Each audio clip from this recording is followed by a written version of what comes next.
আমার পিছনে সিলেট বিভাগের সুরমা নদী, কিন্তু এই নদীটা আপনাদেরকে একটু দেখাবো। এই নদীটা যখন বর্ষার সিজন থাকে তখন এই নদীতে অনেক পানি থাকে, পুরো পাড়টা একদম ডুবো ডুবো অবস্থায় থাকে। এখন যেহেতু খরালি মৌসুম, পানির লেয়ার একবারে নিচে চলে গেছে, ঠিক একদম নিচে। আর এই পানির লেয়ার নিচে যাওয়ার কারণে মানুষ যখন নৌকা পারাপার হয় তখন ঠিক ওই প্রান্তে, একবারে শেষ প্রান্তে গিয়ে তারপর কিন্তু নৌকায় উঠতে হয়।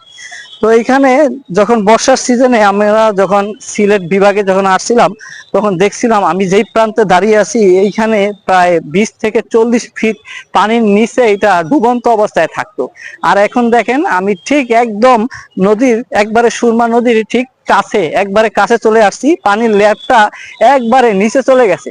পানি যে লেয়ার নদীর, এটা কিন্তু একদম ঠিক নিচে চলে গেছে, একবারে অনেক নিচে, ওই যে আপনাদেরকে দেখায়। আর আমি এইখানেই প্রায় পানির লেয়ার ছিল 30 থেকে 40 ফিট।